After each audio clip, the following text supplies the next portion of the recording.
first, Kappa. You are from the health sector, right? And policy sector. As a policy sector, do you think that you can work with the other sector well? And how? Is there any good example of success? Just to reiterate the difficult challenges, we as the health community, health organization, arranged the meeting to try to address this issue by getting the permanent secretaries, the Minister of Health, the Minister of Agriculture, to come together and talk about it. It was strange that for some of them, that was the first time they were talking to each other in a meeting room in a different country, not in their own country. That was the first time they were talking to each other. So I do agree, it's a very difficult issue. We should not take it as something very light. What we have done in trying to, as a good example, is to get the farmers' organization, to get them involved. And we've been talking to farmers and getting the farmers to talk to nutritionists and to talk to the agriculturalists. And as somebody said, as far as the farmer is concerned, there are no silos. It's just one issue. And as long as we do not make the beneficiary the center of all of this, then we will continue to work in silos. We should put the beneficiary at the center and we, the experts, around the beneficiary. Then we'll be able to talk to the, and we should make sure that we coordinate and sing from the same page before we talk to them, because if we talk differently, it would be quite chaotic. So our experience in West Africa with the farmers' organization is that there's been a positive leap forward for farmers to appreciate the need for collaboration between health, agriculture, and nutrition. So you are saying that we have the knowledge sector, the researcher, they still have silo. We have the policy or politics side or government side, they also have silo. But for the people side, we see less silo. That's right. Srinath, you are from the health sector, right? And one of the 4 main strategies of primary health care and health for all since 1970s, one of the main strategies is intersectoral collaboration. Has it been successful?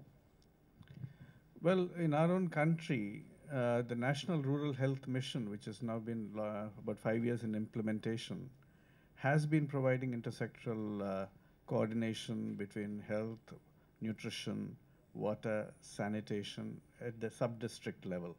It is well envisioned. At the moment, the actual degree of collaboration is still evolving, but nevertheless, it is happening to some extent.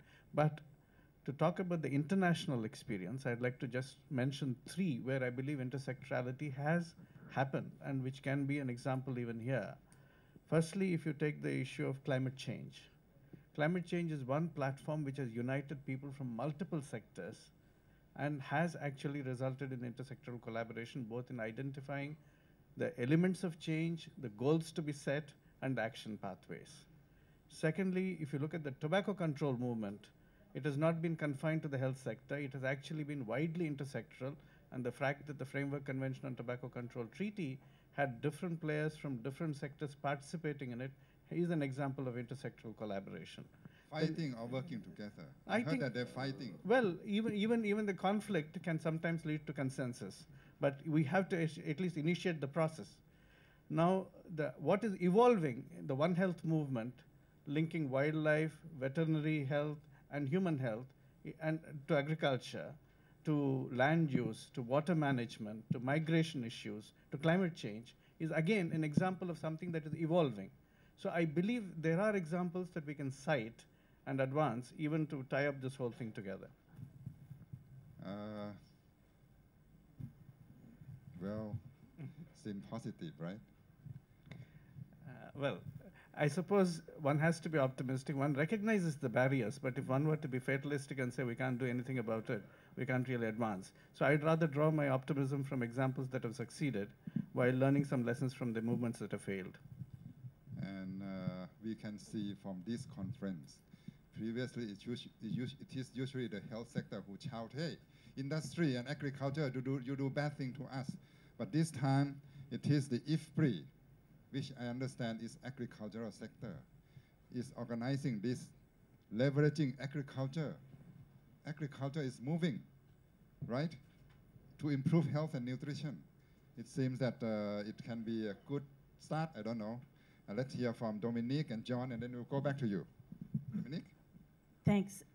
One of the challenges I think we all face is taking this discussion out of the conference room and out of our academic homes and into the real world.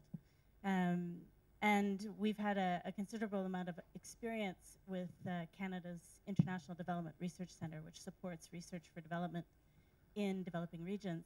And it's often not, it's putting forward an approach that is action and change oriented.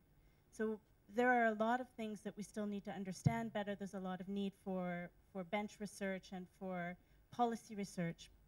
But our particular efforts have been in doing something practical on the ground. And I'll give you an example. We've known for some time that intermittent irrigation reduces the risks of malaria and other water-related vector-borne diseases in rice-growing areas. We've also known for a long time that, well, we've known a lot about malaria for a long time, and yet still the disease persists and the challenges of managing rice irrigation persist. In Peru, the government knew already that intermittent rice irrigation was a good approach to try to reduce malaria problems, and had implemented a policy that was roundly ignored by the farmers. The project that we supported in collaboration with the Ministry of Health, working with the Ministry of Agriculture eventually, but at the local level, the regional offices in Lambayeque region, worked with the researchers to understand better why the farmers were not particularly attracted to this approach. And they felt, well, first of all, if they stop using the water, they'll lose control over that resource. Someone else will take it, and then they won't have it when they need it. So they were worried about access to resource. They were also concerned that their yields would drop because they felt that without constant irrigation that they would have reduced yields. So in working with them to develop their own and implicating them in the research and asking them to try different things, they found that in fact, not only did their yields improve slightly, their input costs went down because they had fewer pests, and sure enough, we achieved the same response in reduced malaria transmission. So for them, the key there, the key stakeholders were the farmers, that they were not going to respond to this policy without having it work for them.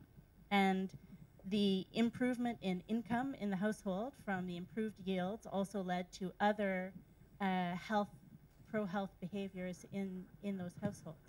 And that experience, because the vector control people and the agriculture extension people were involved in that research, was then brought up the line to the national ministry, and now rather than mandating as a blanket kind of policy intermittent irrigation, it's more of an education campaign that indicates the benefits to the farmer of intermittent irrigation, and it is being easily taken up by the decision makers for policy reform. So show it at the real life level. John? So let me give a mix of good and bad experiences on the collaboration. That's better. So I think there's a few things that people are getting better at collaborating on. One of them is around this idea that Surnath raised about foresight. Foresight, exchange of information. Even WHO, FAO, and OIE are sharing information well and doing that better anyway. Not perfect, but getting there. You even saw an example of CGIR on the agriculture side today, a collaboration where we've been working with IFPRI, and we're getting some of these models in about what happens if we reduce meat production and stuff this morning. So there's some collaboration happening on the foresight and ideas side. The other thing where you would expect a lot of collaboration, especially the way science and technology going, is around molecular diagnostics, genomics, things like that. These are expensive tools. The viruses that infect people and animals are pretty similar. Even plant cells have pretty similar genomics. You think we could share all these tools? There's very few countries that share these toys in one place. Canada is one rare example where they have human and animal disease quarantine or biocontainment facilities and molecular facilities all in the same place. So that's encouraging. At the airport? No, it's in Winnipeg. I think at the airport they have their own office. They have their own, but not, yes. I see the FDA have one office, the agriculture has one office, disease control has one office, custom another office. Yes, so you're leading me to the bad news now. So the bad news is that when we had bird flu, there was lots of examples of bad news, and you know some of them. But so in African countries, for example, when the people who diagnosed the virus in human labs and the people who diagnosed the virus in animal labs, in about 40 countries where we brought people together, probably 38 of them had never met each other before in the same country and in the same capital city. So you confirm what Kappa mentioned? Yes. Now, they were happy to meet each other, and in fact, some of these personal relationships, I think, can help. But on implementation, usually collaboration between health and agriculture is terrible. And bird flu, I think there was far more terrible examples than, you know, one of the really incredible ones is Egypt, where the only way you find out about bird flu in animals is when there's human cases. That's the only way. Just amazing. Same as my country. Yeah. And so, you know, bringing these together is like bringing together the Army, the Navy, and the Air Force. It just doesn't happen.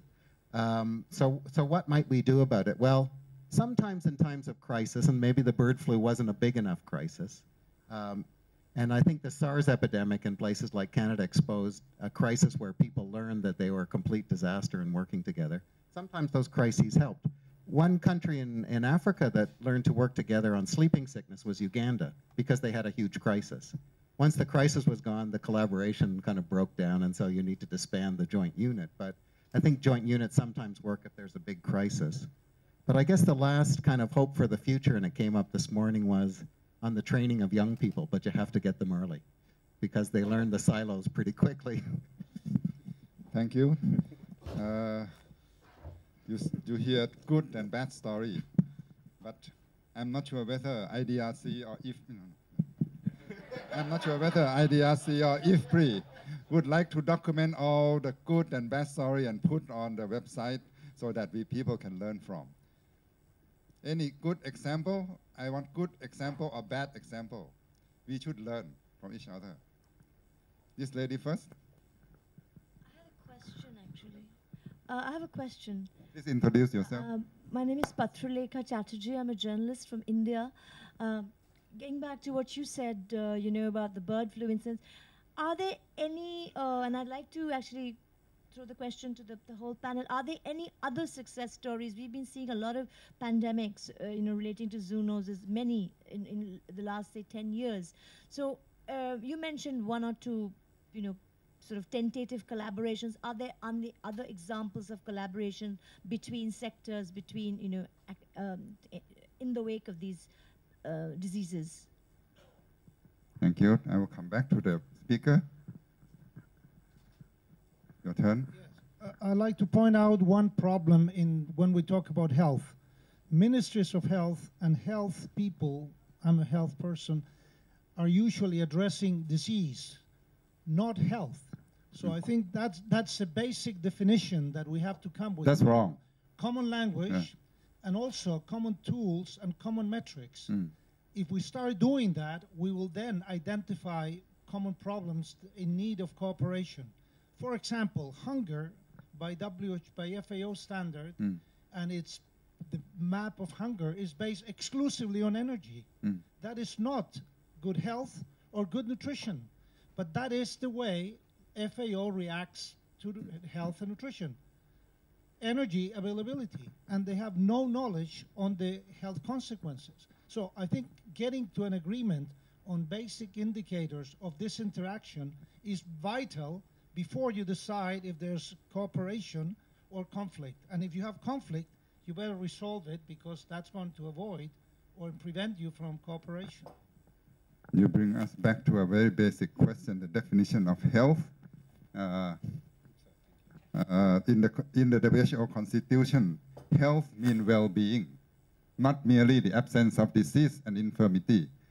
And you see what the WHO has done in the past many years, decades. They measure health only by measuring disease and disability. They never measure well-being, burden of disease, whatever. All measure disease and infirmity.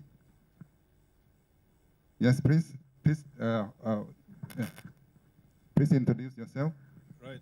I'm Cliff Mutero, University of Pretoria, and I would just like to make a comment on how IDRC seems to do it. IDRC places a lot of emphasis on starting from the bottom, from the communities where there are no silos. And then they encourage researchers, or they try to empower researchers to engage the communities, and in so doing, researchers, or they equip researchers with the methodology that would help bring out the issues from the community. These researchers in turn then are able to not only break the silos amongst themselves, but silos at the policy making level. So methodological tools that bring out the issues in a holistic manner, in a way that shows us what the big picture is, truly important. And training is what I would go for if I was a prime minister, and I would not resign. Yep. Thank you. The lady behind you first, and then gentleman before. Hi, my name is Sarah, and I work with the Canadian International Development Research Centre. You have so many colleagues, supporters here. Dominique. I work on our agriculture and food security program. I just want to make one clarification on the question of silos at the community level, and I strongly don't think that that's the case. We have a lot of places where we work where there are ethnic communities, there are gender differences, so I think the whole idea that the community is one is a myth, and we have to actually work very strongly with our researchers to help them integrate and look at some of those highly politicized issues. And in the context of agriculture, health, and nutrition, we know that in South Asia, for example, women don't have access to land, and that also affects access to water for irrigation and so on. So, and then the same water source is being used for agriculture, it's being used for drinking water. Sanitation doesn't exist. Sanitation is not an issue for men, often because they're not there, they've moved out, they've gone to urban centers. So let's not think that the community is an undifferentiated whole, and that's not the way that we work in the center. We actually look at many of these issues and try to work with many different power groups in communities, and I just wanted to correct that misconception.